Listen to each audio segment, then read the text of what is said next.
I go by the name of Host Eric, but you can call me Chuck.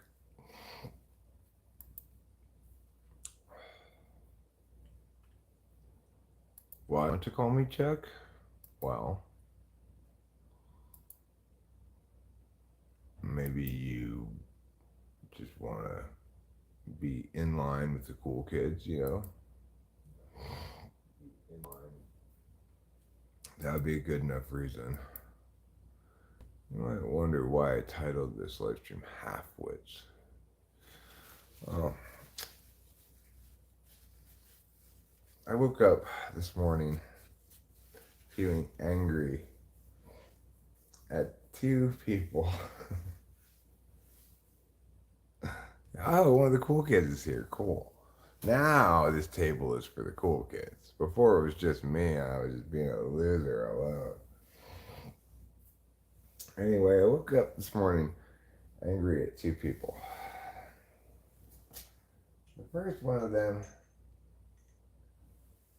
was John Roberts, Supreme Court Justice John Roberts, who claimed that the ACA was constitutional because the penalty was actually a tax. How?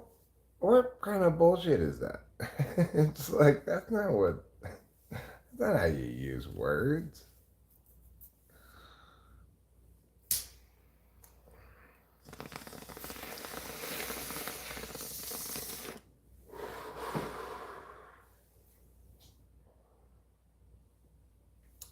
And it got me started thinking about T-jump.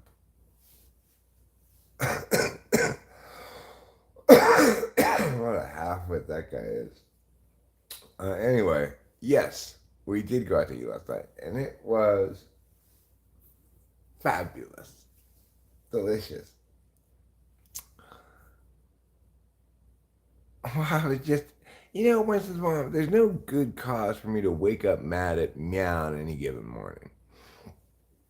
Why did I wake up this morning mad at John Roberts for his written decision on ACA? I don't know.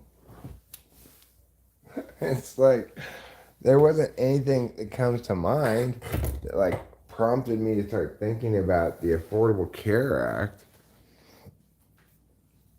Well, I wore this jacket and this shirt with the brown hat, which I'm not sure where I put that at the moment, but and I looked quite good, despite the fact that I was wearing these pants. So you see, this is what I would call shabby chic. I had this coat on because it was chilly. I put that hat on. I thought it looks nice with this shirt. And then I kind of looked at myself after I was all dressed. I was like, hey, you know what? This outfit looks pretty good. Despite the fact that it's got cut off jeans as pants. It's not a bad outfit, And then when they sat us by the window, I just thought, well, that's confirmation right there. This outfit looks pretty good even with cut off jeans. I gotta go get my coffee. I'll be right back. I'm gonna get the bong too.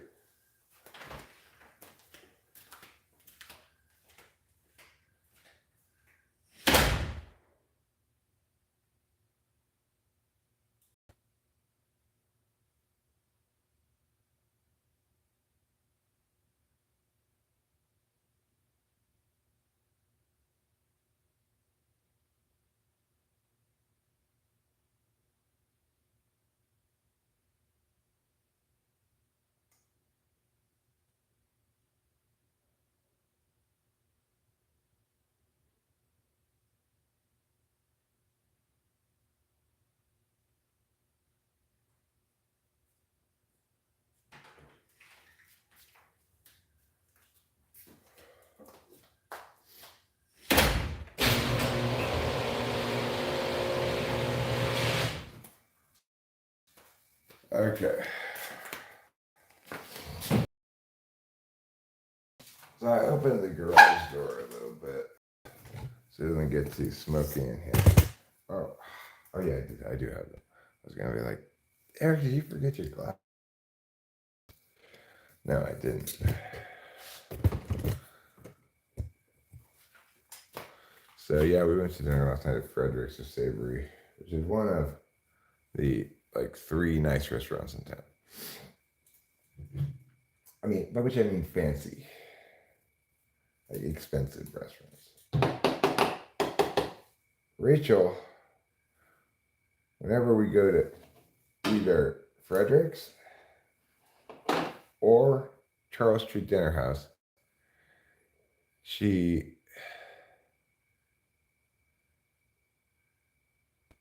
well, I'm not saying the Republicans have a better solution to health care. I'm saying the Supreme Court decision was fundamentally politically driven, not driven by the actual meaning of the words of the law. And that is deeply offensive. That's the whole point of an appointed judiciary, is so that they are apolitical. Clarence Thomas is the only Supreme Court justice we can trust to care about the Constitution. It is a crime against words. That's right. The worst kind of crime. They were delicious. The non-alcoholic cocktails were fantastic. I got 2 of them, actually. You know, it's just fruit juice and crushed ice and whatever, but it's $8 a pop. I got 2 of them anyway.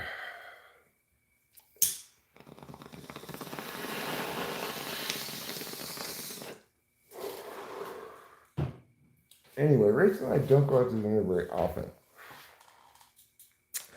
But when we do, we get what we want, right? So, like, every time we go to either Frederick's or Charles Street, Rachel always gets the lobster. I don't like fish. Lobster's pretty good, but I would never order it over a steak. I got the filet mignon because I already know that Frederick's ribeyes aren't very good.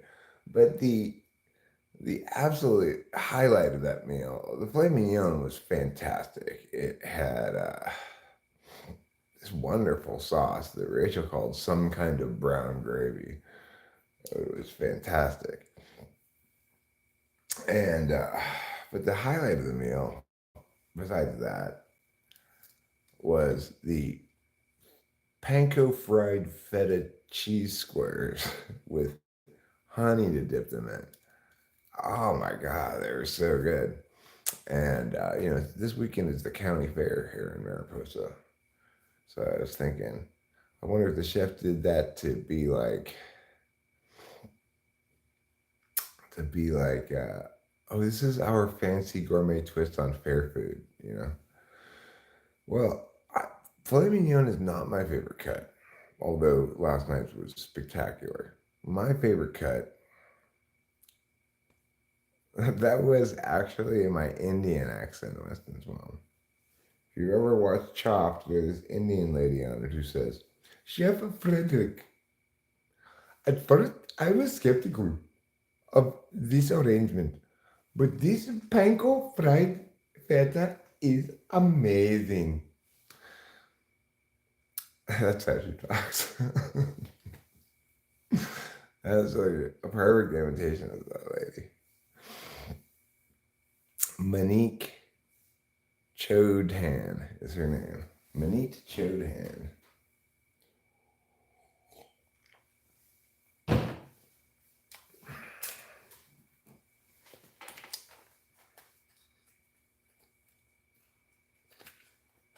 That was the short that I thought it was going to do better. But people like such banal things. The first short where I just say, hey, we gotta stop by the window. I think it's because Rachel looks nice and I have this nice hat on. That got like almost 2,000 views and 50 thumbs up. It's crazy. It's like, I don't even say anything. Well, it's because a lot of people are just not that word focused, you know? They're caring more about how the short looks, other things.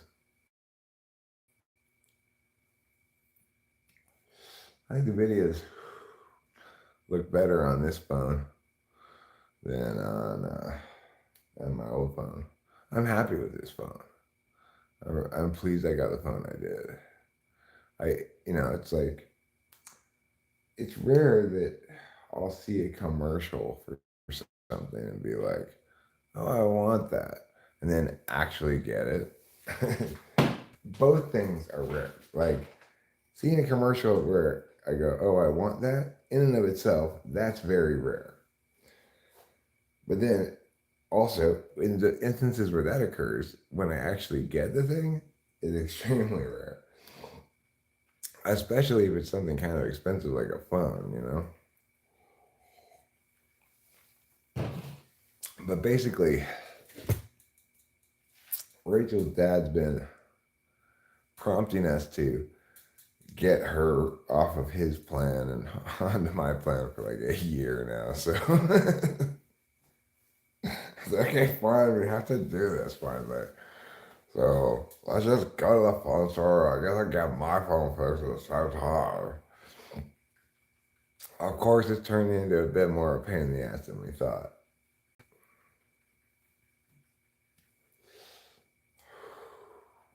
And wax poetic over a toilet paper sale. That is extremely SJ behavior. Oh my God. You will not believe the price I got on toilet paper today.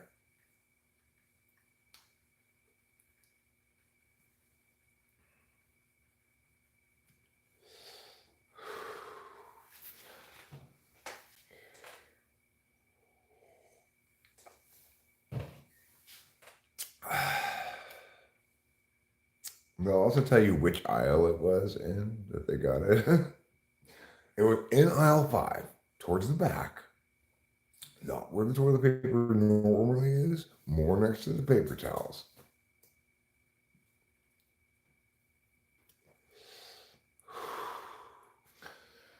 So, it's like I got up unreasonably early this morning for no reason. As tends to happen when I'm not on any speed. So the question is, what are we going to do today? It's Saturday. Do we have any weekend plans? Is what I'm almost. Well, the county fair is this weekend.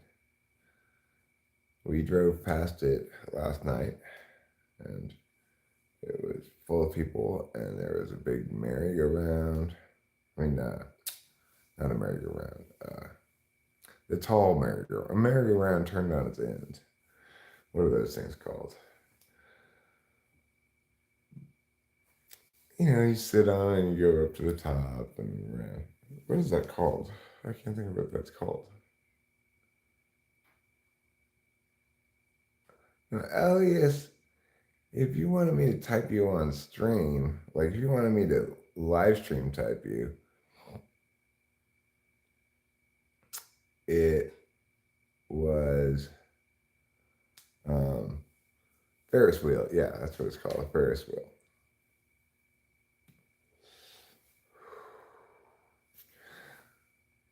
It would normally be you'd get it probably at a discount, not have to pay extra. But I mean, not that I've ever done that before or anything, but like I I would prefer to type you live.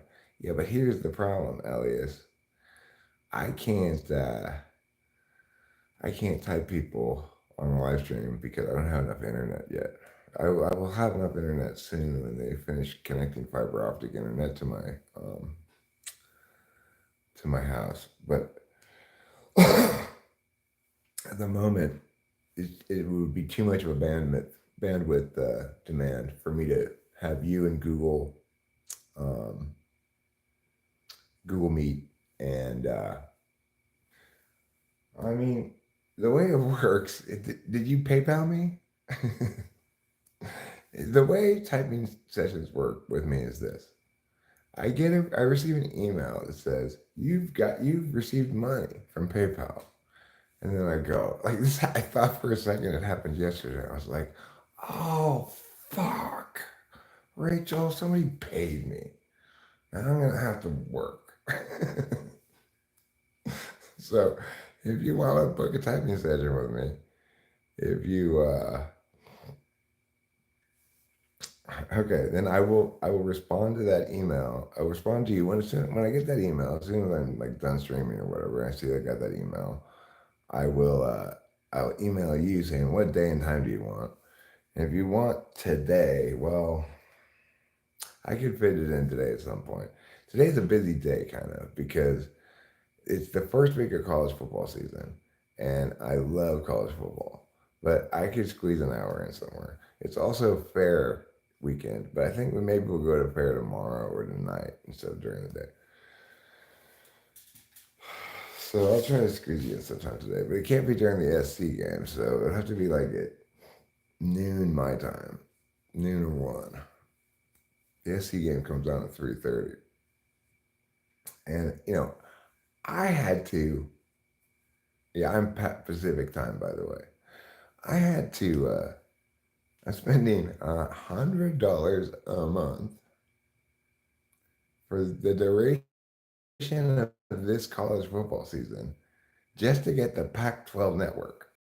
Because I like YouTube TV. I don't want Fubo. I like YouTube TV just fine. But it doesn't have the Pac-12 network. And I don't care. It doesn't matter ultimately. I have to watch all the USC football games. There's just zero possible chance of me not watching them all.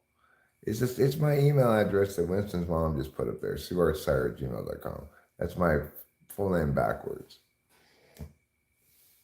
Even mine's like 5 in the morning right now. So I don't know where you are, but when I'm saying noon, it's like 7 hours from now. I'm hoping to take a nap this morning at some point because I got up so early. I don't think Rachel really slept very much last night, is what I'm thinking. Because I heard from Winston's mom that she was hanging out with Lou. Must have been after I went to bed and went to sleep. And then this morning when I got up, made coffee and came and smoked a cigarette. She came downstairs to get a snack. So I don't think she's gotten a lot of sleep.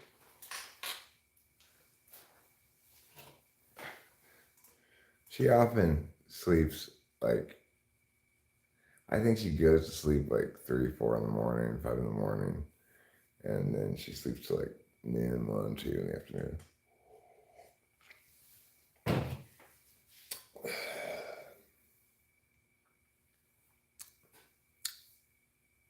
Usually around,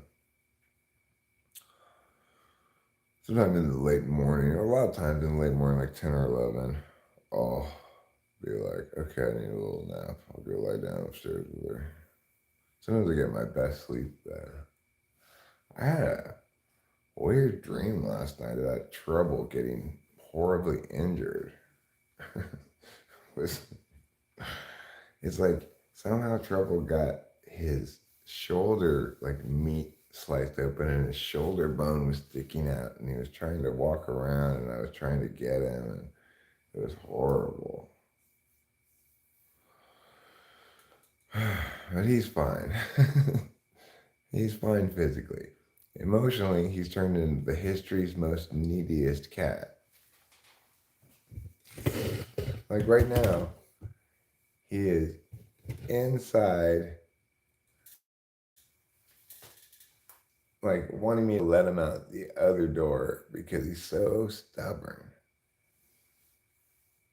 He wants me to either watch him either let him out the other door because he doesn't like to seem to use the cat door. No, John Roberts. I didn't dream about John Roberts.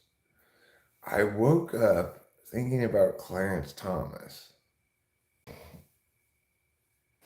It's like the first sentence in my mind when I woke up this morning for some reason was Clarence Thomas is the only Supreme Court justice we can trust to actually respect the Constitution. That was literally the first sentence that was in my mind when I woke up this morning for God knows what reason. You know, I don't normally wake up thinking about Clarence Thomas.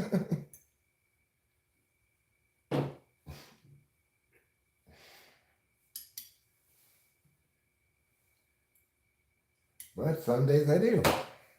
Today was one of those days. I know why I guess I woke up thinking about Clarence Thomas. I saw this headline last night on Google News. Uh, like, private individuals team up to investigate Clarence Thomas. About what? I don't know. I didn't even look at the article, but that must be why I woke up this morning thinking about Clarence Thomas. It's like all night I was dreaming. I was processing the fact that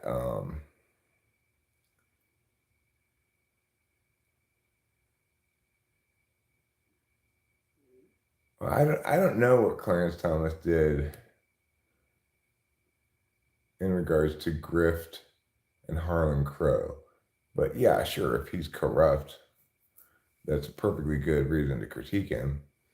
But if you read his decisions on constitutional matters, he is the only Supreme Court justice we can trust to be correct and to actually not commit crimes against words.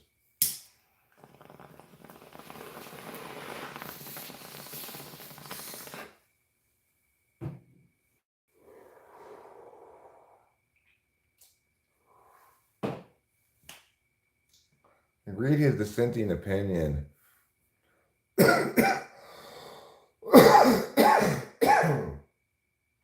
I might be. I mean, the thing is, I tend to be kind of utilitarian in my evaluation of Supreme Court justices. Uh, how much damage have they done to the country? Clarence Thomas has done almost none. Read his dissenting opinion on Angel versus U.S. He's the only one who understands things correctly. if if growing weed in your backyard, it's not relevant to his record as Supreme Court justice.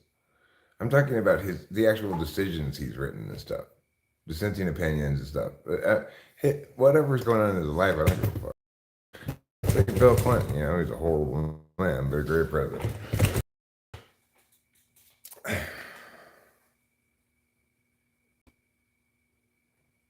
Oh, it's fine. It's fine, Elias. Look, um, I'll go to PayPal, and if in fact I can't see your email for whatever reason, I will go to PayPal and I'll either usually it'll have your email in PayPal, but if it doesn't, it'll still have an option where I can message you via PayPal. So it doesn't matter even if you don't get the email address in the right place. I will contact you today before noon. Okay, we're scheduled for noon. Okay, I will send you the link for noon today, my time, 7 hours approximately from now. Um, After I'm done live streaming, I'll send you that link.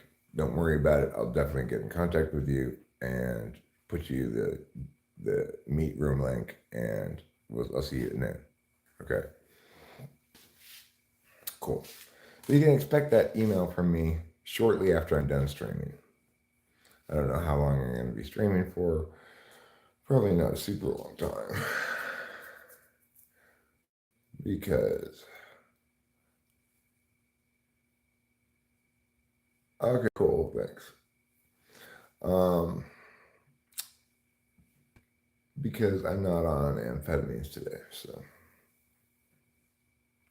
But I'm feeling pretty energetic. When I'm not on amphetamines and haven't really been on them, I did have a little run, for like 2 days with Delilah's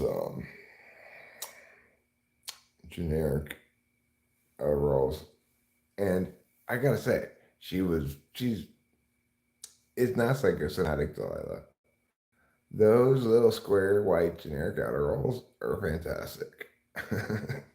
They're better than almost any other Adderall I've had. They're strong. They got almost no binder in them. So it's like you melt it on your tongue, it's just straight speed taste. And then, and because it's got no binder in it, you can smoke them too. It's fantastic. Yeah, I am wearing that jacket. And the only reason I'm wearing this jacket is not like I want to look fancy. It's just the first jacket I pulled out of the closet. How do I manage my tasks when I keep thinking about various digressions? Um, well, normally when I'm not live streaming, I'm not being prompted in multiple directions continually by different chats. So I dig and I'm less distracted. But the thing is, here's an example of how I kept track of a specific task and what ended up happening with that.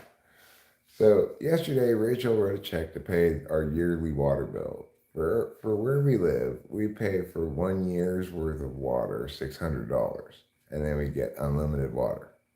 So there's no water meter, right? It's just we have the Mariposa Pines Mutual Water Company, and it's water just for this little teeny neighborhood right here, Mariposa Pines. It comes from these towers up here, and unlike everybody else in California, we can use as much water as we want. Really, nobody really uses a lot of water around here. It's like nobody's got a yard or anything. People people just let the natural around the trees and stuff be as they are. People don't have like gardens and yards and stuff. But like how cool is that? In California, water is a big deal. Like I think that's something that probably surprised Rachel a little bit when she got here was how much of a big deal water is in California. Because it really is. It's like everybody thinks about it a lot. So for me, even though we have unlimited water and California is as water rich as it's ever been, since like the 80s or something, I still am very water conscious. When I was watering the gravel yesterday, 2 days ago, which is I wasn't really watering the gravel. I was really watering. This is a perfect example. Jeremiah Vicks. Yeah. Of digression, right? I've digressed from, well, because I wanted to explain about the water bill before I explained about dealing with the water bill.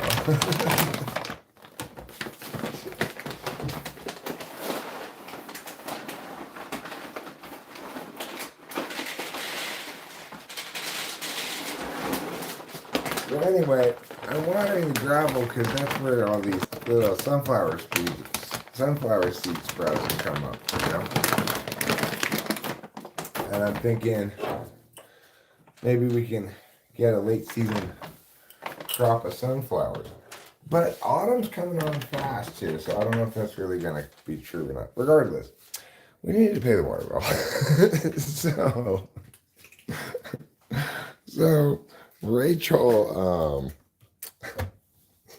Rachel wrote a check for it, and then she found an envelope to put it in because it doesn't come with an envelope because it's not like a regular like company. It's just the neighborhood.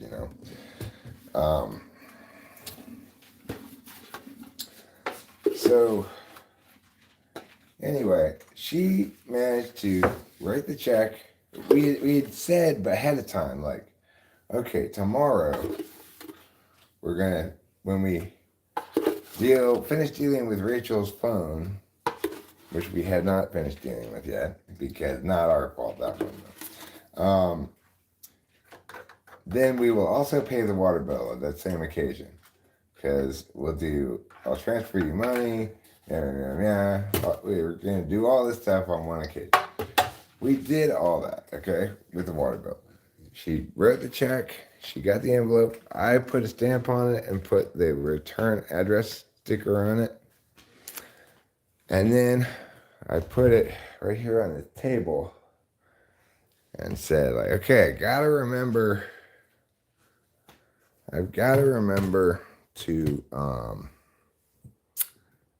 to take that with me to town next time we go to town.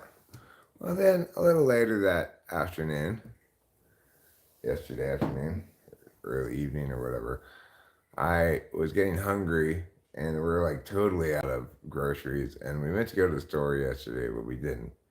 So I said, what do you think about going and getting dinner in town? And Rich was like, yeah, that sounds cool. Let's do that. And so I said, and listen, look at this. I'm going to put this in the car with us right now, and we'll mail it when we go to town. So we did put it in the car. But it was getting on the later side, and we were hungry, and so we went to dinner first. When we went to dinner, I took the envelope off of the dashboard of the car where it was sitting to remind me to mail it. And I put it in the back seat underneath the carton of cigarettes because for some reason I had a concern that our bill would be stolen. And then, of course, I said, as we got out of the car, I'm like, okay, I'm going to set a reminder on my phone to mail this after dinner, to go by the post office and mail, But even though I said that, we got right out of the car, I didn't do that. I didn't set the reminder. We finished dinner, and as we were nearing the end of dinner, I had a different task on my mind. I knew the car was bars of gas. That's when the bars stop being orange and become red, okay? Red's never a good color when you're driving. So, we went to the gas station. I put in gas, and I knew, hey, I need to put in another. Trouble, don't you be a dick to your sister. Do you hear me?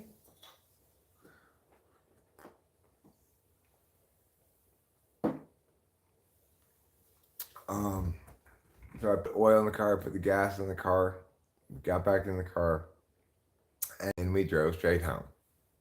And I did not go to the post office, and I didn't remember that we had not gone to the post office until the moment I pulled up. I remembered. I was like, oh, but that's okay, because we're probably going to town tomorrow.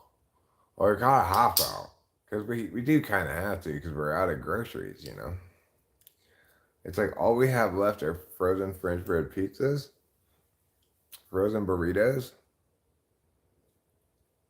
yogurts, a couple of slices of cheese, frozen hamburger patties, and like I think we have one frozen bun left. I could make hamburgers to be a frozen loaf of bread, but we're down to scraps. We mostly eat frozen and microwave meals, and the French bread pizzas are not microwave. Those things we cook in the oven. So we're basically down to just frozen burritos, essentially. We have other things, but they're not really a meal or require more effort than a microwave, which means Rachel and I are likely to starve to death or just eat burritos. So we need to go to the store. We do have plenty of chips. Last time we went to the store, we decided to apply the Oliver Putnam diet a little bit, and I think this time we'll do it even more. Oliver Putnam in the absolutely delightful television program, Only Murders in the Building, which is so pleasant, agreeable, interesting. This season is wonderful. It's much better than last season. And last season was very good, you know. But last season was more emotionally high stakes, kind of tense to watch. This season strikes the perfect balance, the absolute perfect balance of everything that makes that show good. Anyway, Oliver Putnam in that show, who's played by Martin Short, he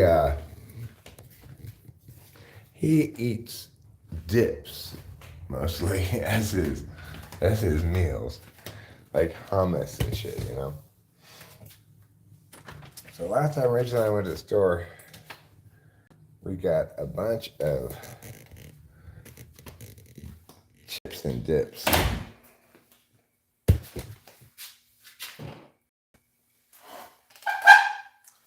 Which we've been eating. We've been eating a lot of.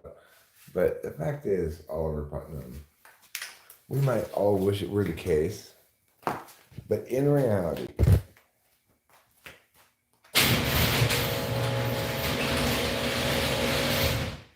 dips are not a meal. And if you just eat dips and chips, even if you have a nice thick dip,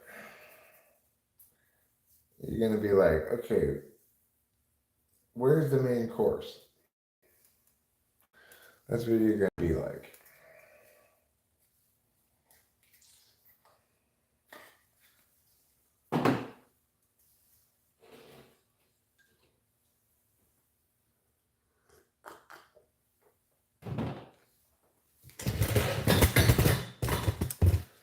But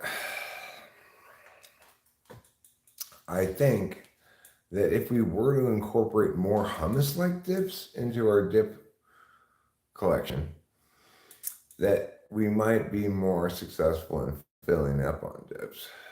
It's kind of hard to say.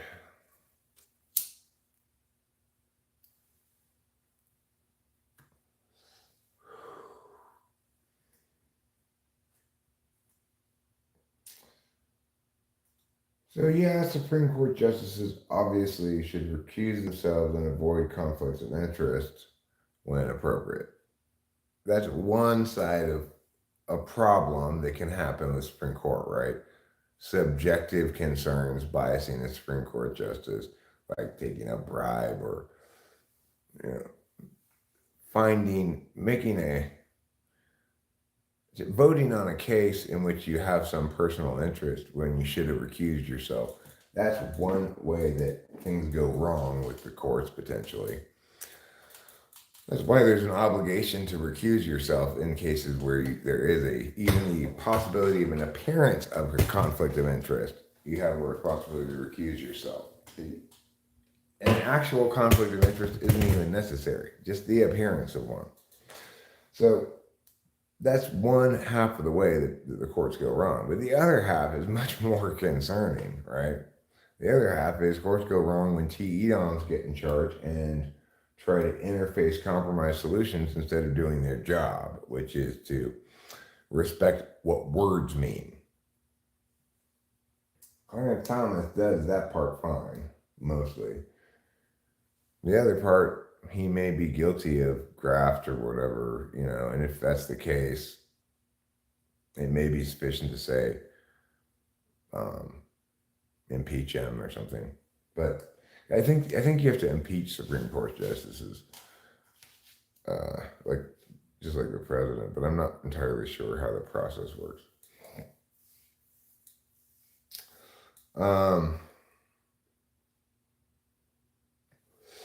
But from a utilitarian perspective, he's been a stalwart defender of the Constitution. You know, it's like localized problems that aren't specific to the job, such as getting blowjobs in the Oval Office from your young intern. uh, those things are less concerning to me, right? That's not, those things have diminishing returns in terms of impacts on the country rather than um, accelerating disregard for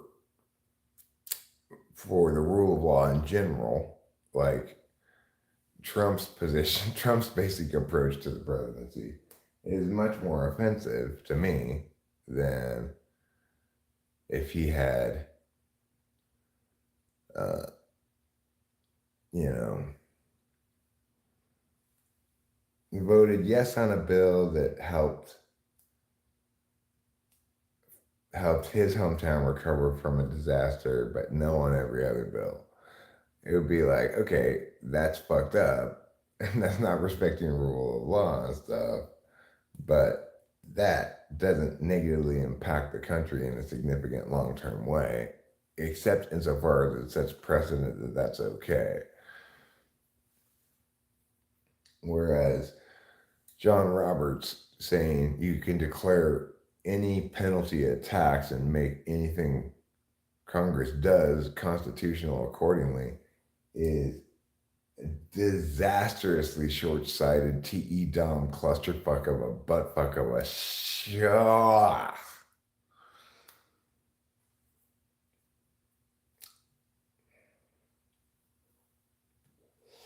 I want to go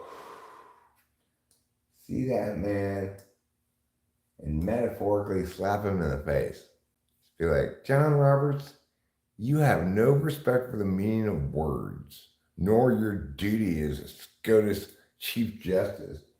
If you think you could interface some sort of politically palatable solution by declaring arbitrarily that a penalty is a tax, you worthless scumbag, have a little respect for language. I would say to John Roberts if I met him in a coffee shop.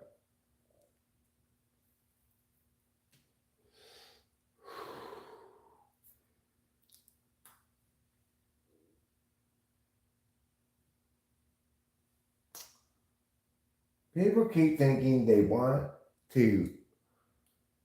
what they want, right?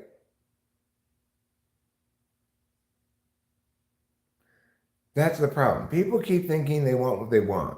What John Roberts wanted was a way out of having to make a decision. What people should want is to not have what they want matter at all in their decision making.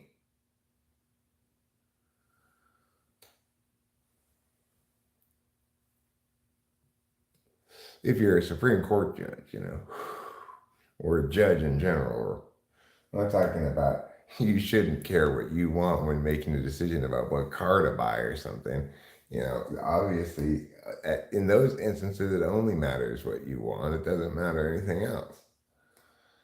But when you're a fucking Chief Justice of the Supreme Court, you need to excise from your decision making some sort of political interface calculus that allows the ACA to go forward even though it's patently unconstitutional.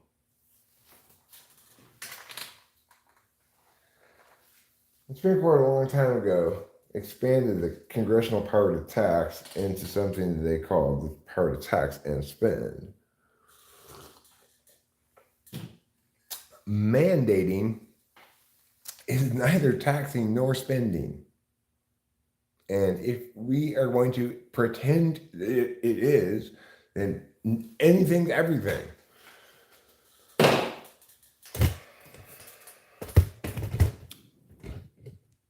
So, did I successfully mail that bill? No. But how do I keep track of my tasks? Well, I know it's in the car. I just talked about it. I know where it is in the car.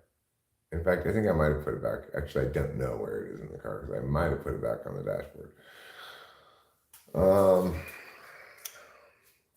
I don't think I did. Rachel probably would have known. Because Rachel realized, like, maybe an hour and a half after I did that we hadn't mailed it. And I was like, we didn't mail that bill. Now, keep in mind, we have until September 22nd to pay it.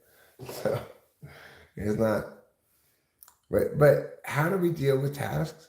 We devote way too much mental energy to them. That's what we do. Way too much.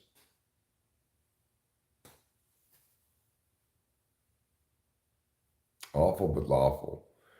People express anger that, well, I don't think they're necessarily expressing anger that's not lawful. I think they're just saying, like, cheating on someone should not be illegal, but it's incredibly bad and wicked and wrong. You know, the consequences for those kind of crimes should be, social, like, ostracism, critiquing, heaping blame on people.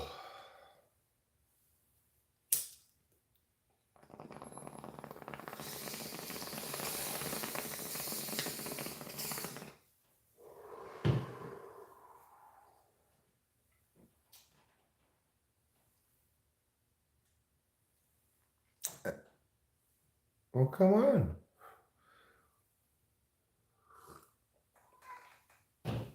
Well, come on, Mr. Man. See, Trouble's so stubborn. He's trying to get me to go back inside and let him out the front door. Even though he had the cat door here, and I finished the cat door project. It's a little ugly, okay? On the other door. The other door, I had to put a cat door into it as well because I was tired of just leaving that door open. Like, last time we went to LA, we just left the side garage door open, which is not ideal. We live in a very safe place, but still. So, just to make sure it dries all the way, I put another round of this white sealant around it. I cannot screw this thing in to the door because this door has got metal plates. And between the metal plates is this foam shit. So it's like there's nothing to screw into. It was hard to cut it out. Like, I didn't do a very good job of cutting the hole. But I got it done. Okay? Everybody stop judging me. Stop judging me for my failure. You're making me feel bad.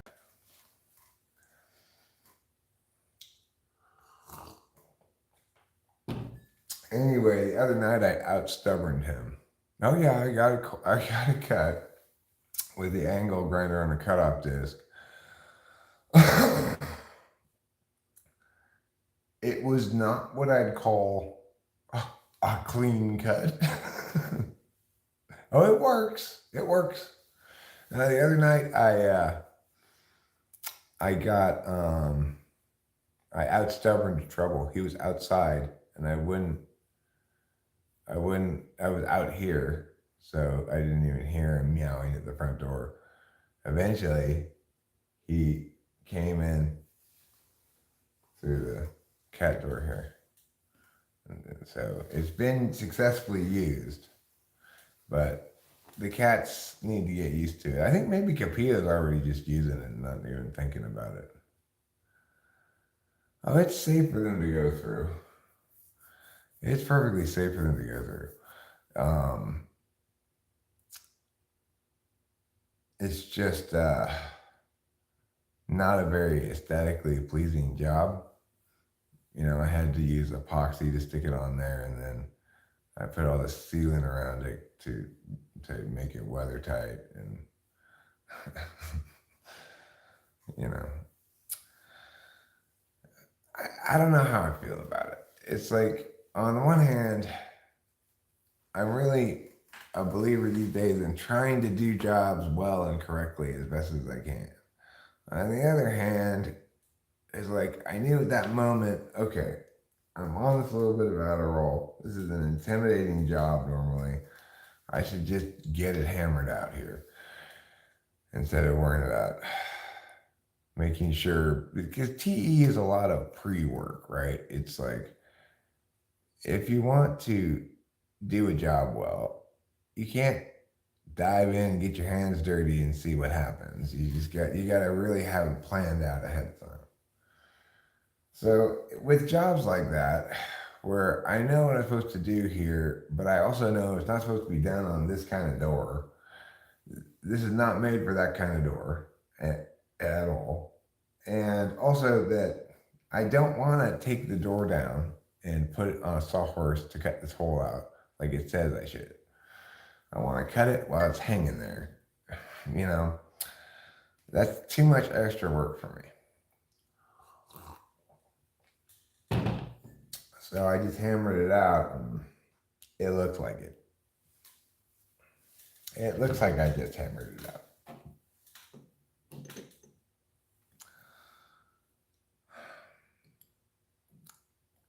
It's the sort of thing that, you know, certain kind of things, I like to be a little bit DIY. I don't want to waste money paying people to do shit I can do myself. But it sometimes is a struggle to determine which things I should pay someone to do because I can't do it myself, and which things I could do myself. On the other hand, sometimes it's not a struggle. Like,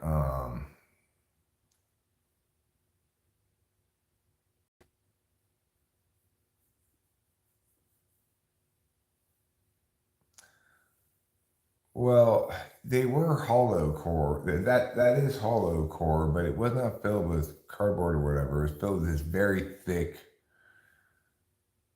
foam stuff that was like I had to use the angle grinder to get the foam out. That's how thick and tough it was.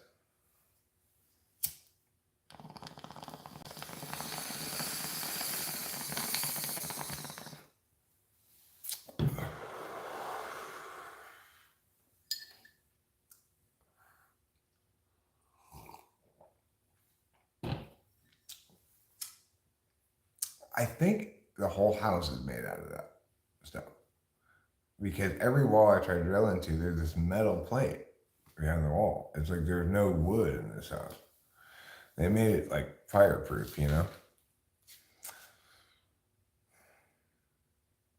I love the fact that they left me all this stuff goes that goes with living here. Like these raincoats. They just left these raincoats for me. They left all kinds of stuff. They left a pole saw for me. I can't even begin to articulate all the different kinds of things they left. Like, you know, there's 3 extra.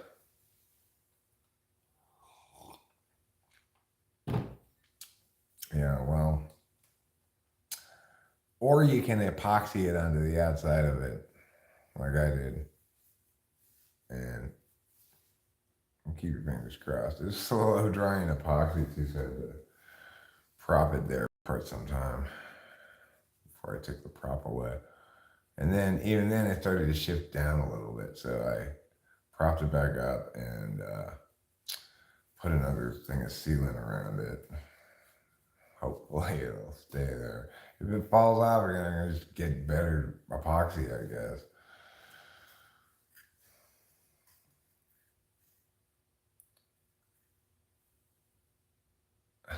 Well, no, my irregular cuts were not so irregular that the door itself doesn't cover them. So that's why I'm saying it wasn't a disaster in the cutting stage. Yes, it was a little irregular, but you can't see the irregularity of the cut because the door is bigger than the cut, right?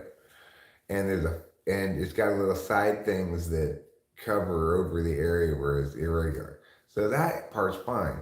It's just it just looks like this big sloppy mess of fucking sealant all around it because I'm trying to glue it onto the door, basically. So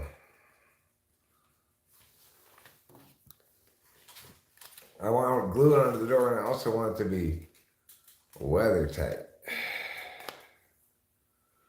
So the other side looks much better, actually. The other side was easier to put up because it doesn't have the flap, so it's not as heavy. And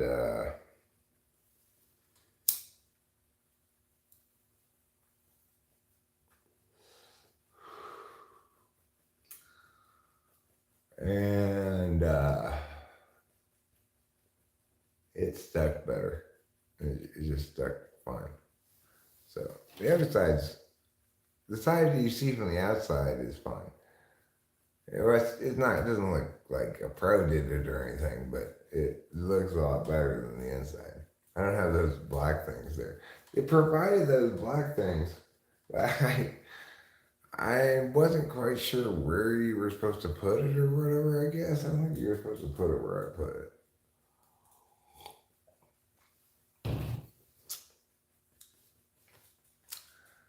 You know, what can I say?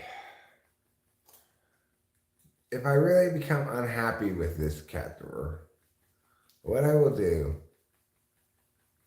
is simply take it down and get the next size bigger cat door, and then that'll be a little bit bigger, and then I will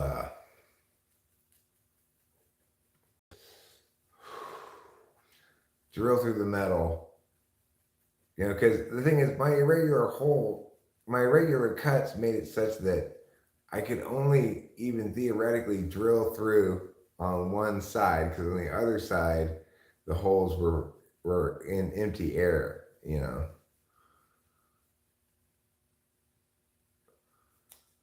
So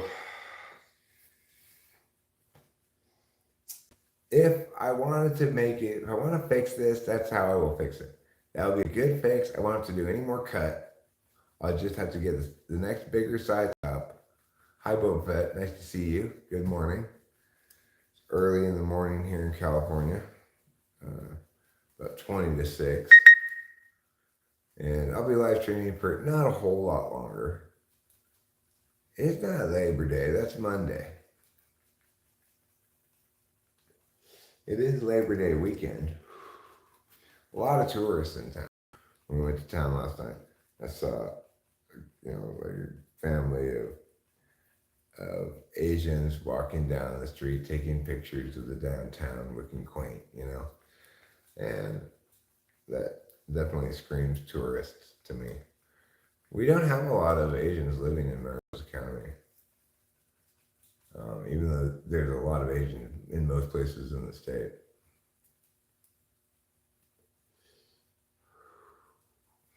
The guy wanted to stream it, so probably he's gonna want to publish it. I mean, if you want to stream it, then you're not too concerned about privacy, probably. What's the closest good college or university near you? Well, I don't know what you mean by good. The closest prestigious university is Stanford, which is about 3.5 hours away or so, maybe 3 hours away. The closest university is UC Merced, which is, I think it's just a graduate school, UC. I'm not sure. We have a college. The College of Sequoias is relatively close to here.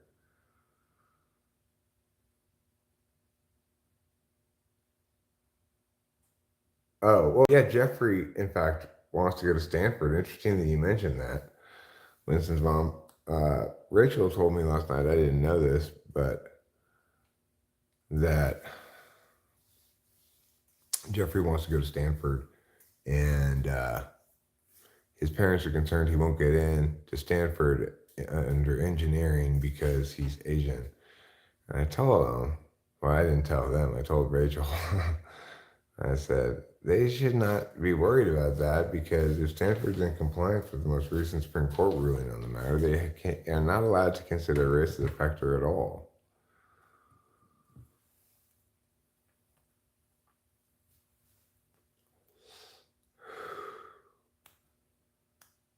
I mean, anyone's willing to negotiate with me if they want to. Depending on my mood, you never know what I'm going to say.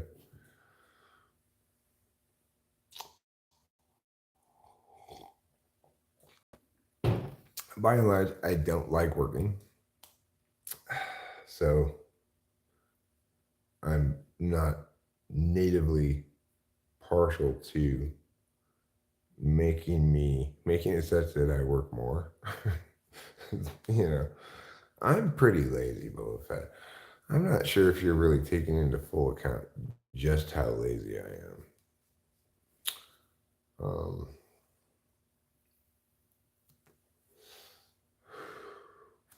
But I know it's good for the channel, good for the world, good for me. Important that I still do a little bit of work of some sort sometimes. I'm gonna have to probably get some kind of job eventually, you know. I don't know. Eventually, you know. I don't know. But yeah, well, she would qualify the ESTJ Tiger one. She'd also qualify. Hui and Chawa would also definitely qualify as two of me and Rachel's best friends. Like when we went to LA, we saw Delilah, and Chawa made sure that we had lunch with them before we left, and they bought us lunch. You know, it was nice. We had a lovely conversation with them. Um, they're great. I love those people. I really appreciate them. They're good friends, and they've always been super good to me and Rachel. Makes me emotional. I appreciate them a lot.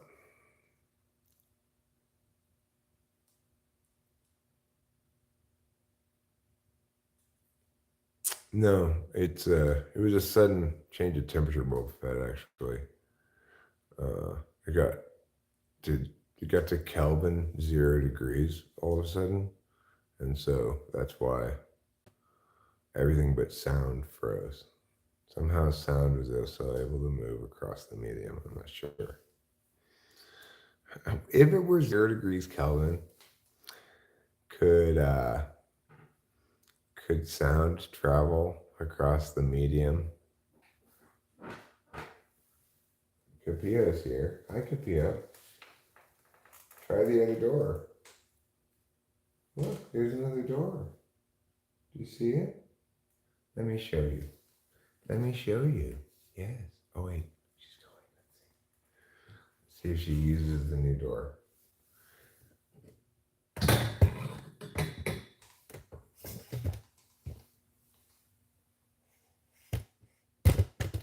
Now we'll be able to see.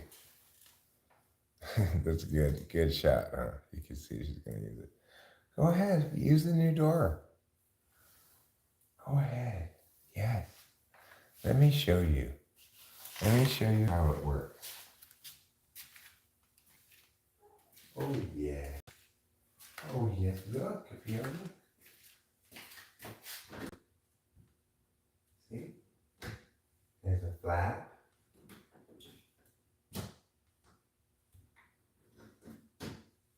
You can go through it. Yeah.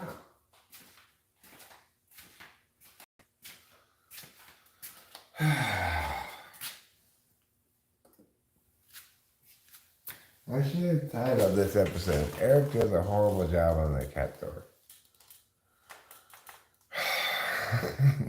Like the flap doesn't fall back into place. I have to manually pull it back into place. I'm gonna have to redo the cat door thing. I have to buy the next bigger size, put it over the same size hole. and glue it better. I might have to, I don't know. I need, I have and this is the thing. While I was doing it, I said, go get those things, Eric. Go get them. Down in the shed, I have these a whole bunch of wood clamps of different sizes that, those little ones that go like this and you screw it and it closes it down.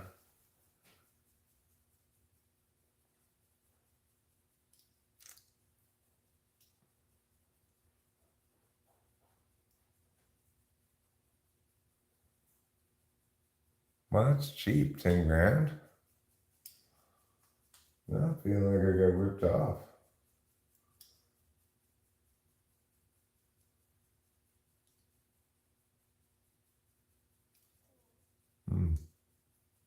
Well, this is a 2020, 2021. I don't remember exactly.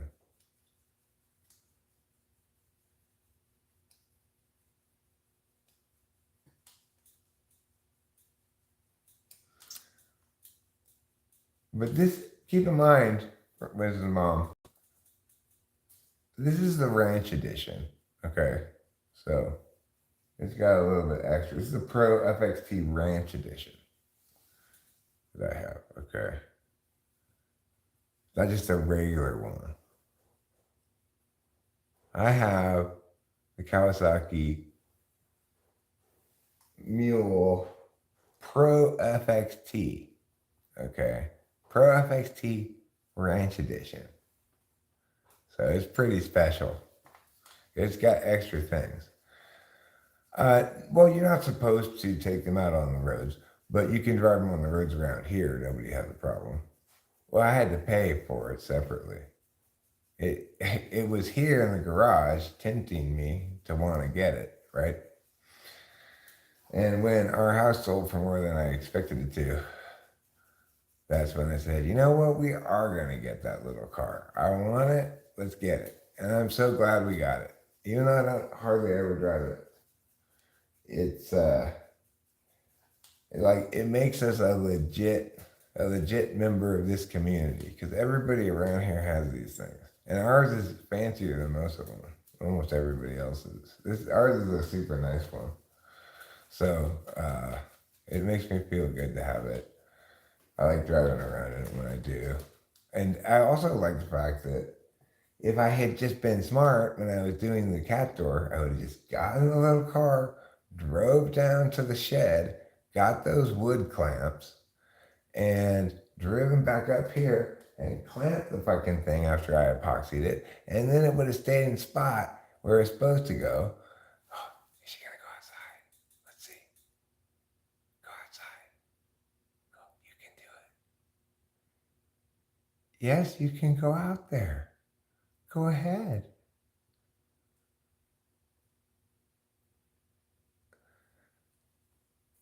Yes. If Mariposa had a parade of little wilderness cars that they involved you putting flowers on them, I would definitely participate and I would hire the wedding flower lady to put flowers on it. For sure. I would do that. I love everything Mariposa. If Mariposa did that, I would just love that. That'd be great. Even though I don't normally like parades. As a general rule, my take on parades is parades are boring. But if that were a parade, I would definitely participate in it. I'd get out I want to do this soon. I want to get out the power washer and put on the fan one, the fan, yeah. Well, the thing is, Boba Fett, we don't have the means to transport this anywhere, right? So we can only drive it around here, back here. Yes, we could drive on Scott Road and not encounter any problems. Nobody's going to say anything or give us any trouble, even though these things aren't street legal because people do that all the time. Because Scott Road only goes as far as Triangle Road, at which point it becomes Dara. Driving on Dara, we still wouldn't get in any trouble, but you know, we could drive it on Triangle Road, Dara Road, Scott Road, back in here, and we wouldn't get in any trouble, and unless we were like it was our only car that we ever drove around here. And even then, probably we wouldn't. Like if we drove to Triangle Road Market and back, people would just go around us and wave, and it would be fine. Like Amish country kind of. But it only goes 20 miles an hour. I mean, you can get it a little higher than that, but it's not intended to go very fast. I never try to see how fast it can go. I never take it much above 20.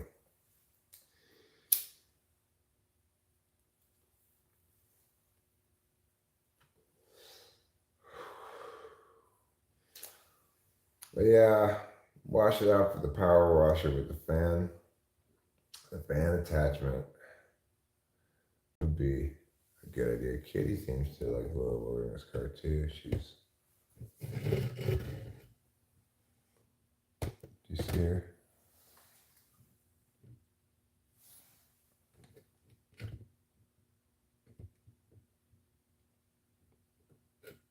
There she is.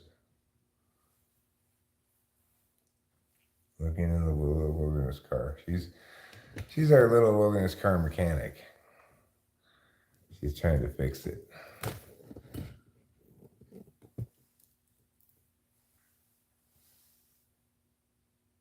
Yeah, so if we wanted to drive this like on the beach or something, we wouldn't be able to do that because we'd have to get like a truck and a trailer and stuff to move it. You can't drive it on the highway.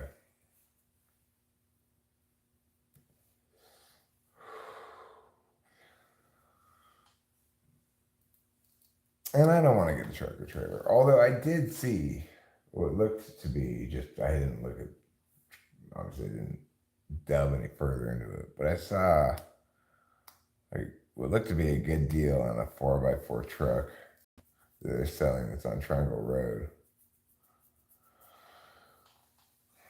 But I've determined since we moved here that we don't need a truck.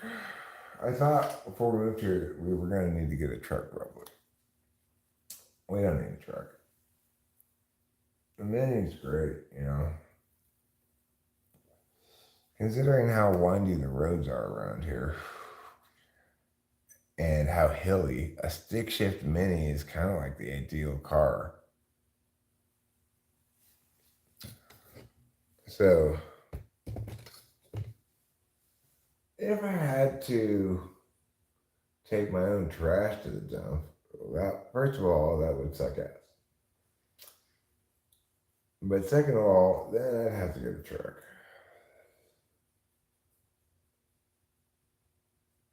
But yeah, someone was selling what looked to be like maybe a year 2000, kind of pretty old. Maybe year 2010, I don't know. I keep forgetting it's already 2023. 2010, 2012, I don't know, probably something like that, about 10 years old. 4x4 truck in very nice condition for $5,000. Seemed like a good deal when I just drove past it. It's like, oh, that's a pretty good deal on that truck.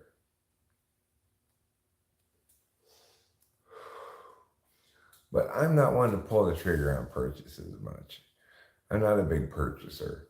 I have purchases I know I need to make now, coming up.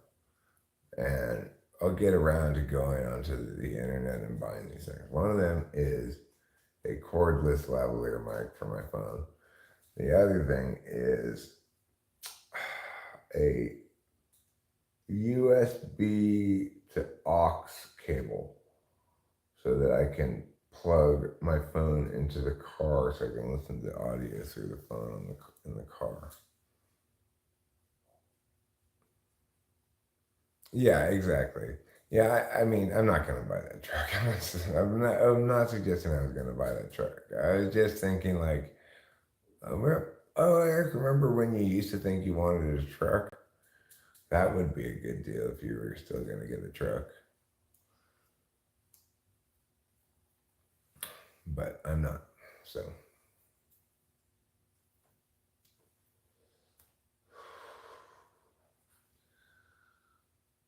But yeah, I got to get those two things I mentioned. Plus, Rachel needs to get some earbuds. Apparently, I just realized this like yesterday.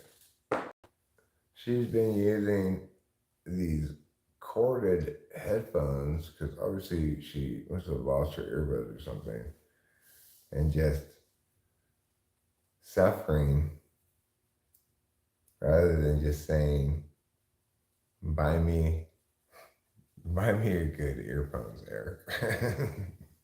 For some reason. So I'm aware of this company that they'll send you this putty thing that you put in your ear hole and let it sit there and dry in your ear holes. And then you take it out and you send it to them. And they shape the earbuds exactly to your ear hole. So I'm gonna get that for Rachel as soon as I get around to going on to buy those things I have to buy. But sometimes it could take me a long time to do a simple task like that. Buying things,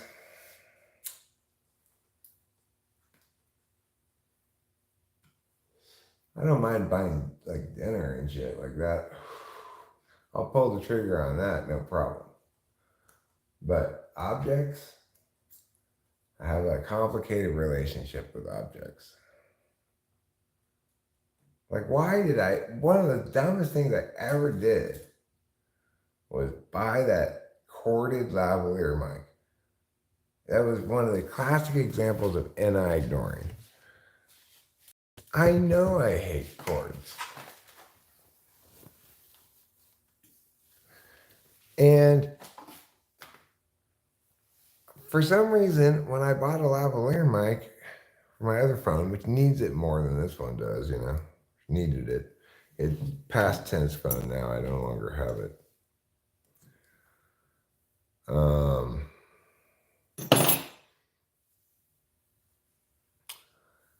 Uh, I saw this mic, lavalier mic, that it said like extra long cord, I was like, ooh, I should get that one. What was I thinking? It was a disaster from the get-go. It was just nonstop tangle.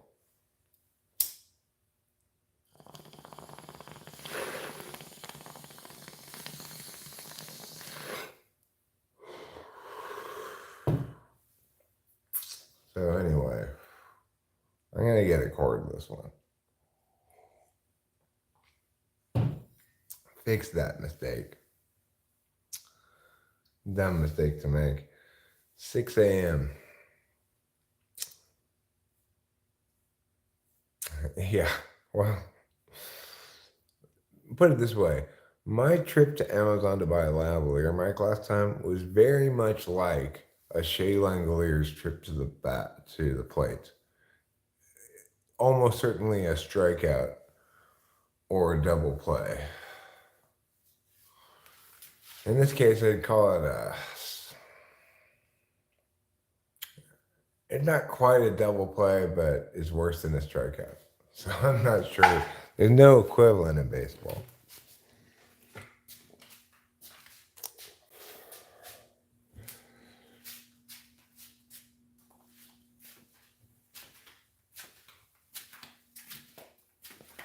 Okay, I'm gonna go out here now.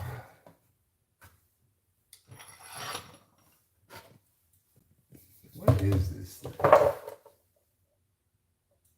Some kind of smashed bug, I guess. Okay, I'm gonna go out here to pee.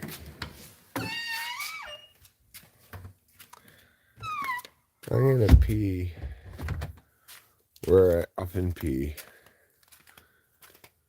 which is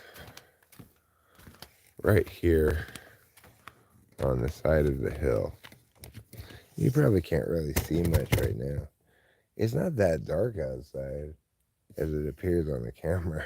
On the camera, it just appears like pure darkness.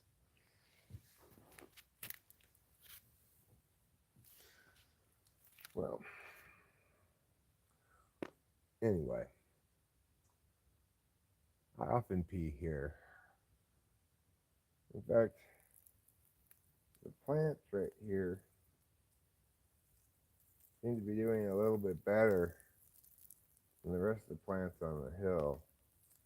Probably because they've benefited from my pee.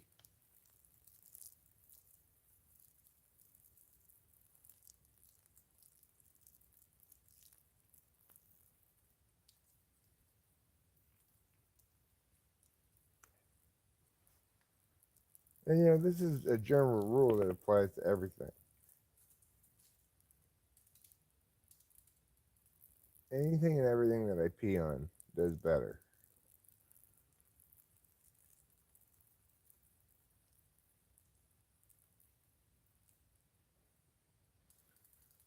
That's why a lot of famous athletes pay me to pee on them. But you know what? I'd pee on Shea Langoliers for free. As co-president of his fan club, I think that's the least I can do for him. The thing is, sometimes it takes a while because I have to actually pee on them. I can't pee in a cup and they just pour it on themselves. It doesn't work that way. So obviously, I get a little pee shy, and the pressure's on, and Aaron Judge is standing in front of you saying, "Okay, I paid $10,000 for you to pee on me. Get with it." And you're like, "I do have to pee really bad, but now I'm super pee shy."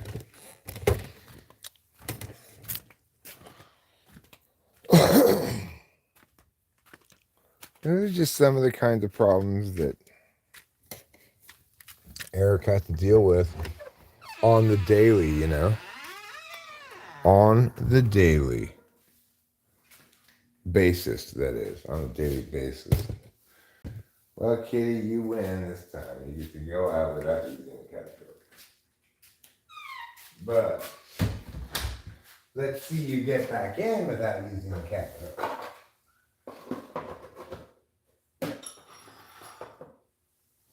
I don't think that's going to happen, little Missy, unless I let you back in, of course, which I might.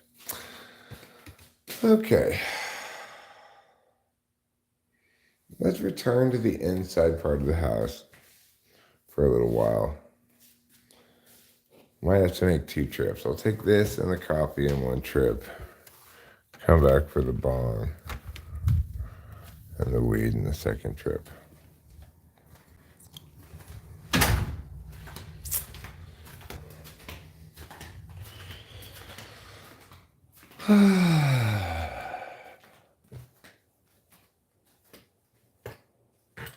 What is another word for pee?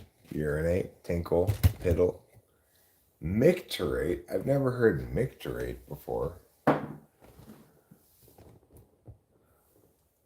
it's pronounced micturate, that would be like the scientific name for rapping. We. Pass water, take a leak, take a whiz. Make water. Need to make water. Spend a penny. Known medically as micturition, voiding, uresis, or rarely immixtion, known colloquially by various things including peeing, weeing, pissing, and euphemistically going number 1. Yeah. There are 3 numbers you can go. Number 1 is pee, number 2 is poo, and number 3 is semen. Or girl cum, I guess.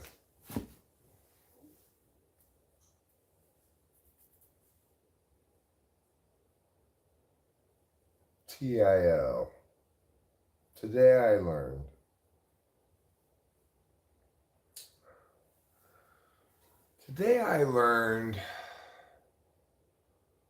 I haven't really learned a lot this morning yet, but give me a second. I'll learn something from the news.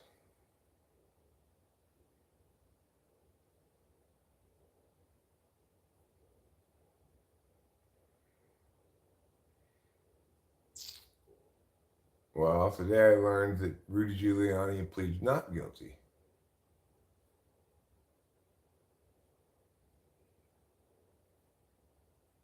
See, notice how rich people don't cop pleas?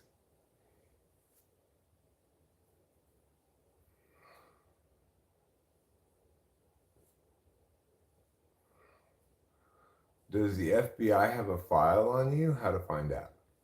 I hope so. That'd be nice. Probably not, though.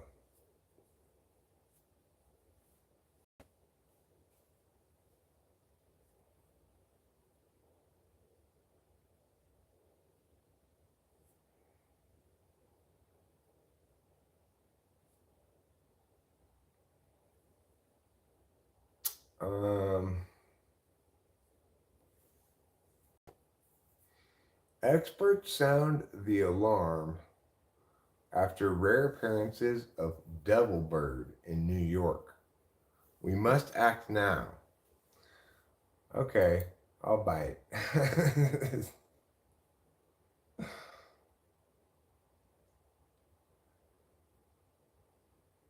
One, an anhinga, also known as a devil bird, has been spotted in Brooklyn's Prospect Park to the delight of New York City's bird watchers.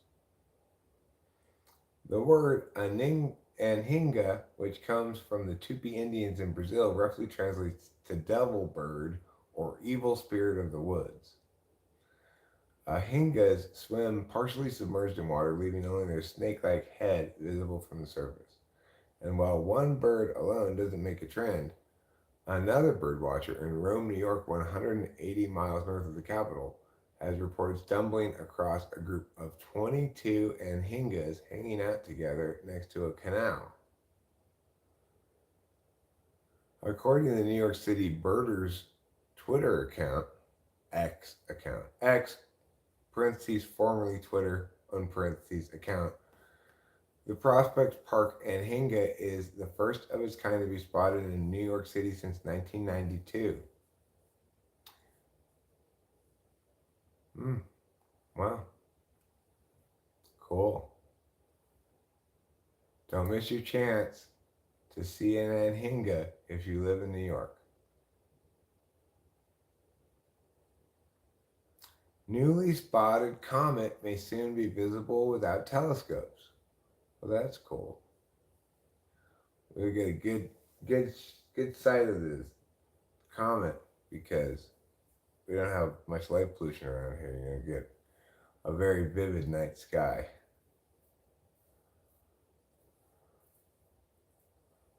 Survive the apocalypse with these bunkers for sale from just $44,000.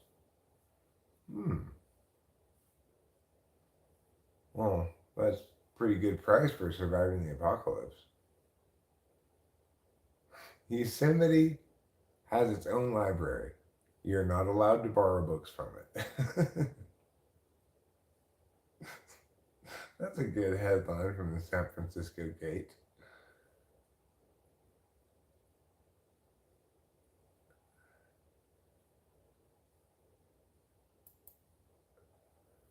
SpaceX launched live stream watch liftoff of satellites from Vandenberg Base in California.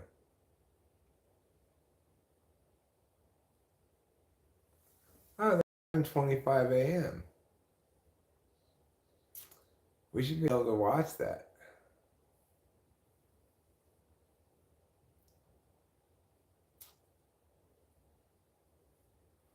You can watch the live stream of the launch beginning 15 minutes before liftoff.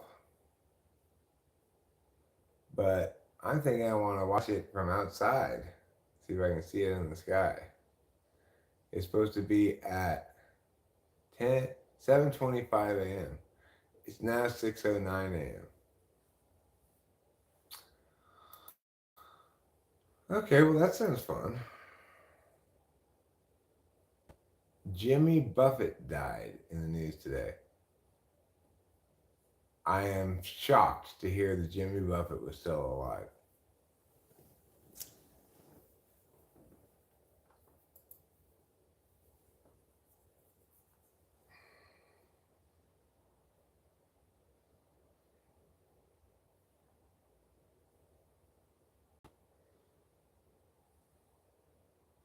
What's happened to Neptune's missing clouds?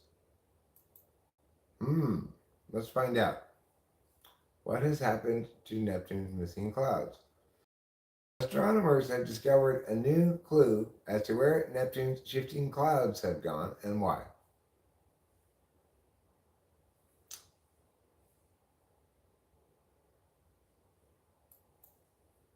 Neptune's cloudy weather is driven by solar activity, not the planet's seasons, which each last 40 years. That's a long season. 40 years? So you have 40 years of winter, then 40 years of spring, 40 years of summer, and then 40 years of autumn. That means in 1 year, it takes 160 years for 1 year. Okay, so the sun's magnetic fields change every 11 years, as does Neptune's cloud cover. When the weather on the sun is particularly stormy,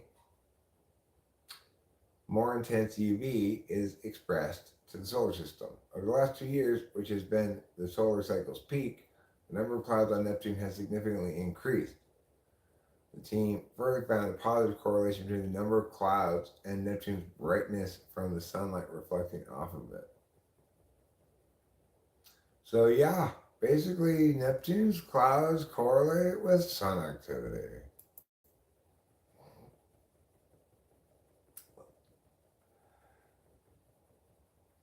Mariposa stargazers. I want to see that.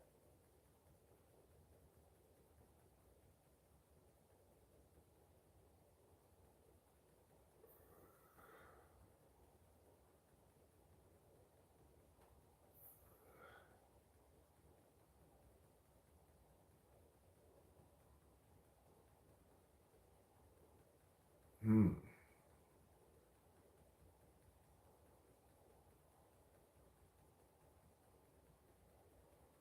Well, that's interesting.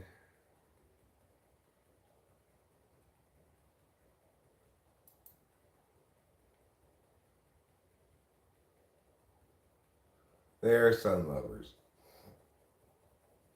Here's something I learned yesterday. Here's a YIL. That's yesterday I learned, okay? So we were watching a little bit of the Hawaii versus Stanford game at the end of the evening last night after we got back home. And I told Rachel how I didn't like it how Hawaii had taken the rainbow off of their names. It used to be the Rainbow Warriors, and then they dropped the rainbow and became just the Warriors. I didn't like that. Well, then after I told her that, I noticed that, like, on the YouTube TV thing, it said the title of it was the Hawaii Rainbow Warriors versus Stanford Cardinal. I was like, what? So I looked into it. They actually put the rainbow back in 2012 or 2013. 2013, I think. Um, I'm not sure. 12 maybe. They put the rainbow back in their names, and now they're back being the Rainbow Warriors. But what I also didn't know, and what I learned yesterday, was that the female teams for Hawaii are known as the Rainbow Wahine, which means women or woman in Hawaiian. And all of the women's teams are officially known as the Rainbow Wahine, and all the men's teams are now officially known as the Rainbow Warriors. There had been a stretch of time when football dropped the rainbow because I think it wasn't helping recruiting. But now they're all back to being the Rainbow Warriors or Wahinis, except colloquially, and this is yet a third thing I learned yesterday about Hawaii, University of Hawaii. The Hawaii women's beach volleyball team is known as the Sandbows, colloquially, and are most commonly referred to as such. The Sandbows. Let's see what the internet has to say about the Sandbows. the sand bows.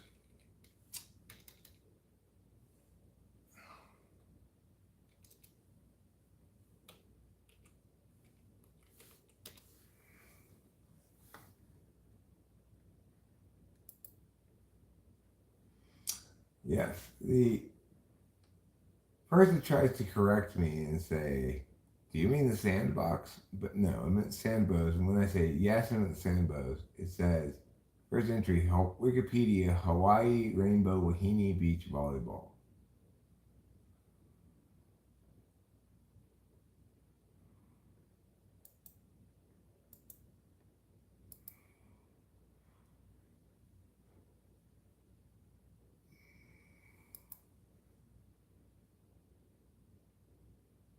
Well, they have a Facebook page. The last post of it is 2019 December 1. They don't seem to be very active socially, the sandbows.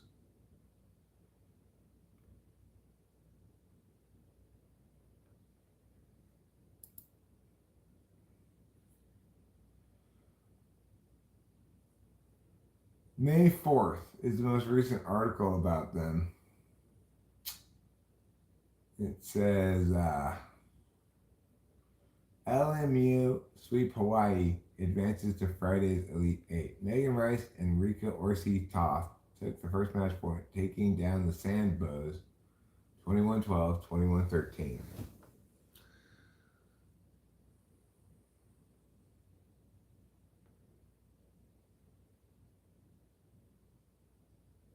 Back in 2019, the Sandbows were, for one stretch of time, the number one team in the country.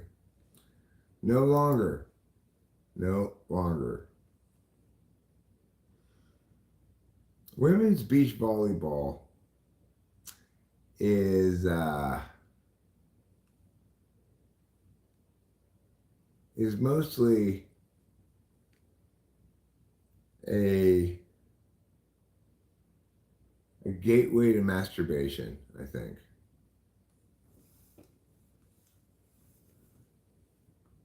But it depends. Sometimes if you're actually watching a good beach volleyball game, you just paying no attention to all the ass cheeks and applesauce, you know? Like when Rachel and I were watching the USC UCLA game, beach volleyball, it was just pure sport excitement.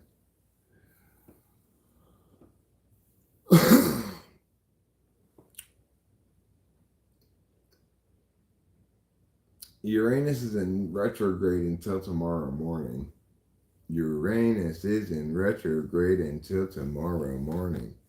Uranus is in retrograde until tomorrow morning. Uranus is in retrograde until tomorrow morning. Yeah. So that's naturally iambic, but it breaks into iambic tetrameter and then a line of iambic trimeter. So you want to add an extra syllable to the second line. It's retrograde until tomorrow morning. Meow, meow, meow, meow, meow, meow, meow, meow, meow.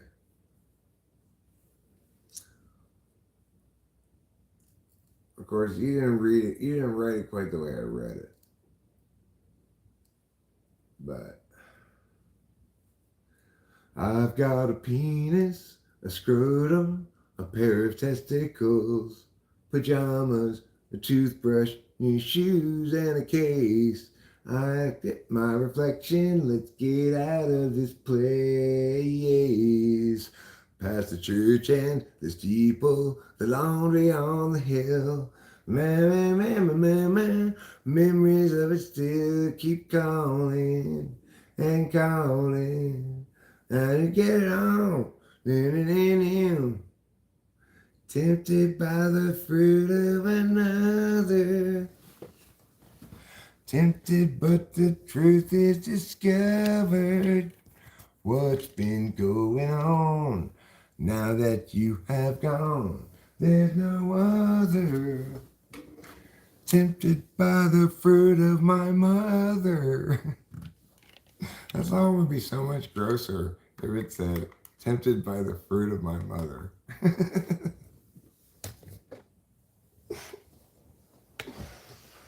I've got a penis, a scrotum, a pair of testicles. That's not really the lyrics to that song, though. It's just Eric's hilarious interpretation of it. But it's a great song. It's a really soulful song, you know? And it really stands out from every other Squeeze song, too. They don't have any other song like it.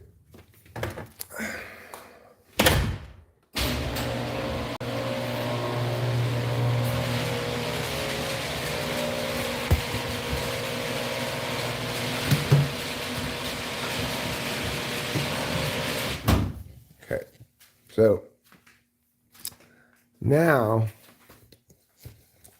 it's time to give woodland cutlets to the woodland friends.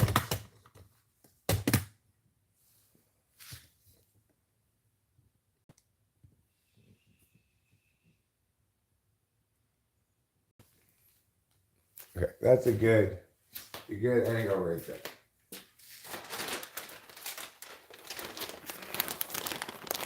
This is how many cutlets they get today. We'll finish this bag today.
I guess I should have pointed it more like that, maybe. Well, anyway, you got to see plenty of cutlet pudding.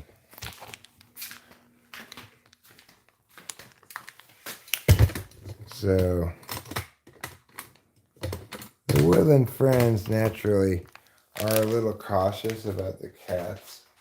Capia's outside right now. They're probably... Also, they get up kind of late, the woodland friends do. It's surprising. You'd think they'd get up early, but...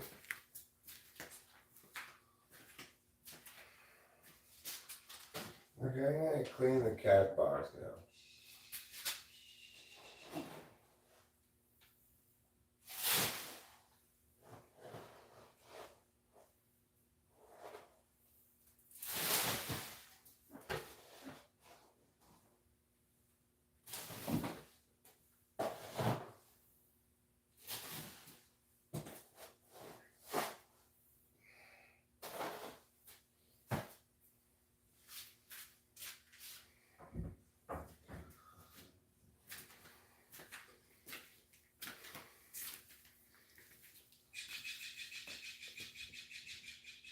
You can hear the woodland friends, huh?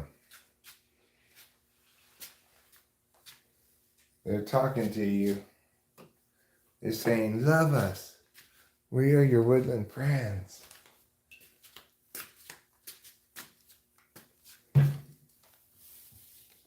I'll tell you what, let's go where we can watch the woodland friends better.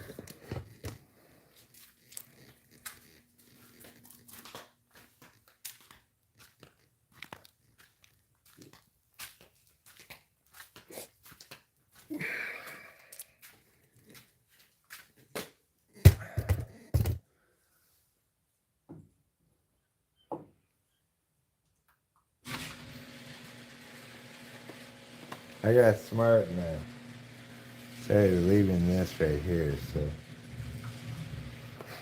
it's easy to close the garage door.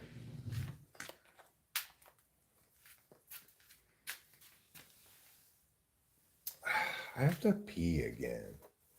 I just had to pee.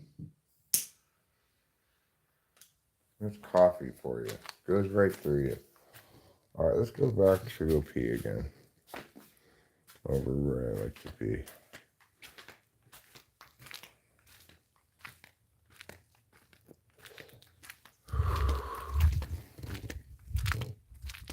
$6:30.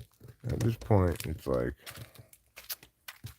kind of got to pee out of view of the road. You never know if somebody might be walking by, having their morning walk or whatever. People do that sometimes. Our neighbor Kelly does that. She walks by. She introduced herself as Kelly. Anyway, I could just go into the bathroom at this point because I feel like I got a poo coming too.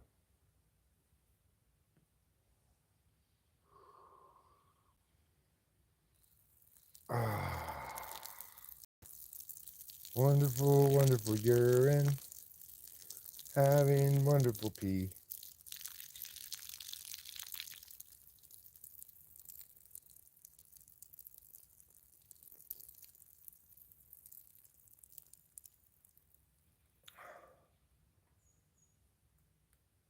Sand bows.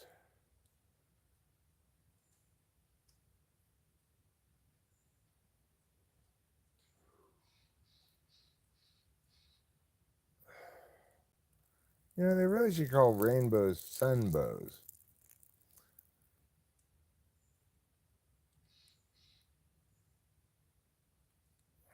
Rainbows don't so much come out when it's raining as when it starts being sunny again.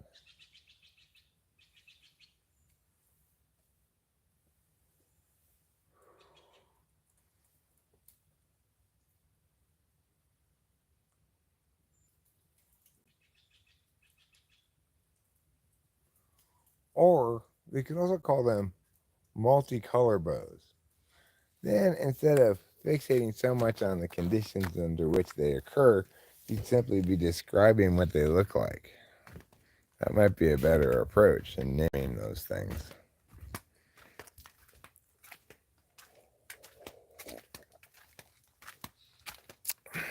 Although I agree, multicolored bow is a bit of a cumbersome name. I'm not going to deny that. I don't see any reason to deny that. But if you want to present me a reason to deny that, I'm willing to listen. Why is your hair all up like that? Look at the cat. She's all big-tailed. What got you all worked up? Big tail? What got you all worked up?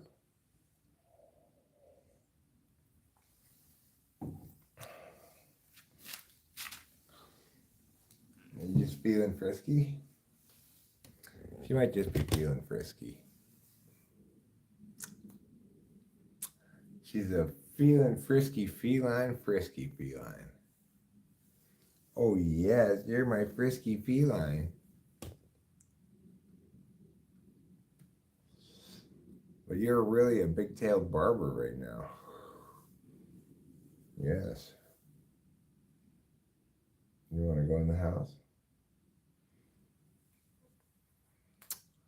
I could let you in if you'd like.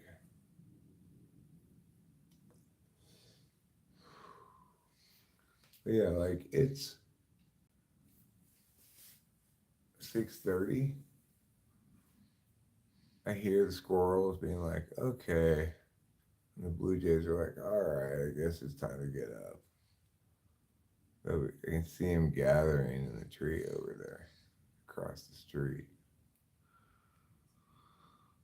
They'll probably make their way down. Then they come down to these trees and they scout out and make sure it's all kosher for a bit. Then eventually they come down to the wall.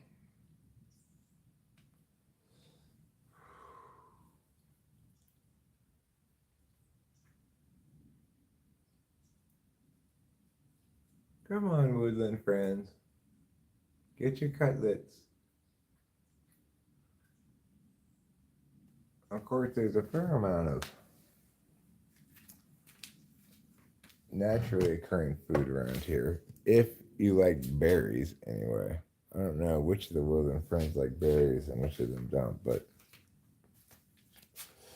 what I do know is that I'm about to show you the produce. Oh, I've locked myself out. I have to go around.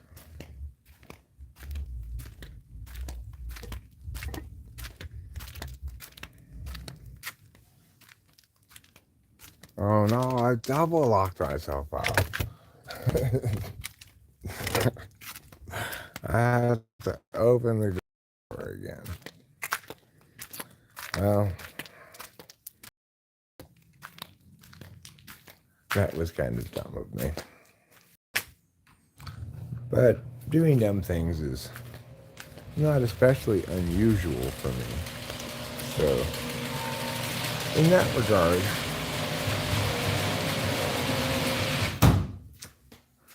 well, I may be a little disappointed. I'm not surprised.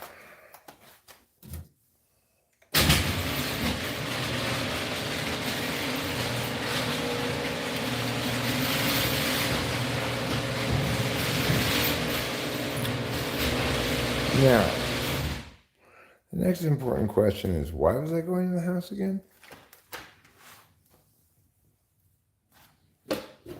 And the answer to that is, I don't know. But I'm going to find out. Morale. Do you want me to watch you eat? Okay. Well, come on then. Let's go eat. I guess I was coming in the house to watch Trouble eat. Oh, yes. What a handsome Mr. Man.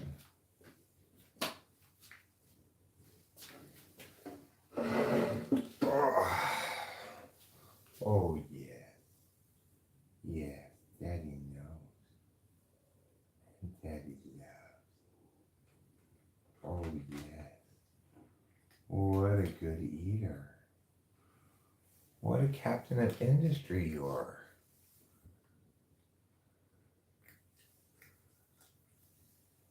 Oh, yes.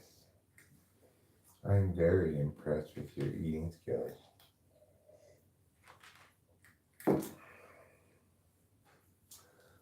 Last night he brought me in here to eat with him, and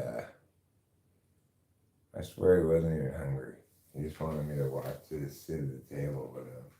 He wanted to buy of food, and wait a second, eat another little bite of food. Oh, yes. You just want shared activities. That's all. Yapio, meanwhile, has jumped up to eat her food without needing any attention from anybody. She, as an ISTJ, is perfectly capable of eating food by herself. Oh, yes, but my ENFJ man kitty He needs a lot of pets and attention when he eats. Yes. And praise. You are impressing the fuck out of me right now. With your eating skills, your chewing, your swallowing. You're just the grace with which you pick up each piece of food.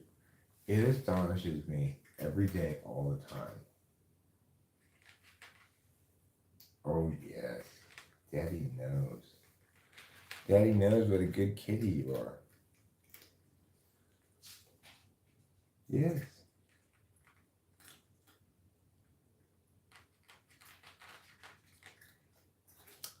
All right, well, here's what I'm thinking. First of all, I'm thinking, Trouble, you've done a fabulous job of eating. And also, I bet you can finish now the rest that you need to eat without me watching you. I could be wrong about that.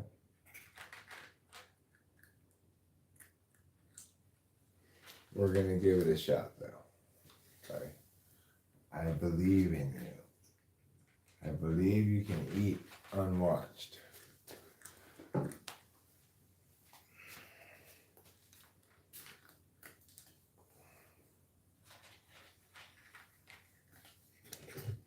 Maybe if I leave the light on, he'll feel more watched.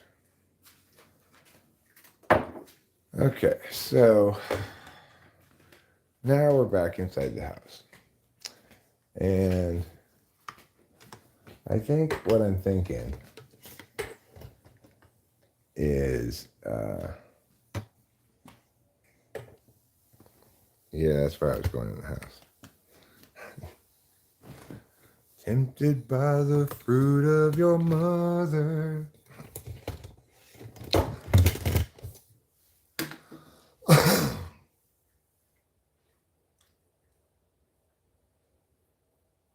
You know what I find myself singing a lot right now is,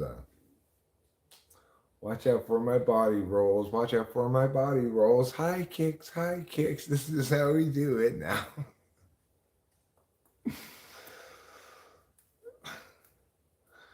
Anyway, I think I'm going to wrap this stream up because I have to work at noon. I want to get a little bit more of a nap.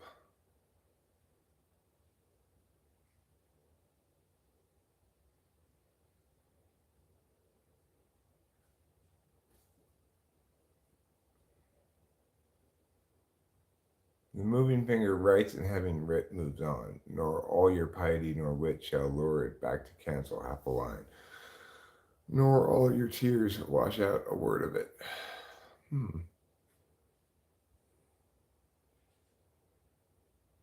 That's a good poem. Right, this part here. And I laugh.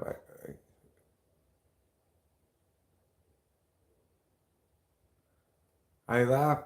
I can still laugh. Who can't laugh when the only thing is, when the whole thing is so ridiculous that only the insane, the clowns, the halfwits, the cheaters, the whores, the horse players, the bank robbers, the poets are interesting? Question mark. That's a good poem. It's one of Bukowski's best works right there, I think. Anyway, yeah, I got to split. I gotta poop. I'm gonna maybe watch a cartoon, go lie down with Rachel, and try to get a little bit of sleep. And I gotta work at noon. I'm very interested in the Colorado TCU game this morning because Deion Sanders is now the coach of Colorado. His son's playing quarterback for him, and he did an incredible job at his previous coaching stint in Division I AA, or whatever they call it now. So that's going to be an interesting game, but I'll probably miss the beginning of that. Sleep a little bit, watch some of that, and then type that guy at noon.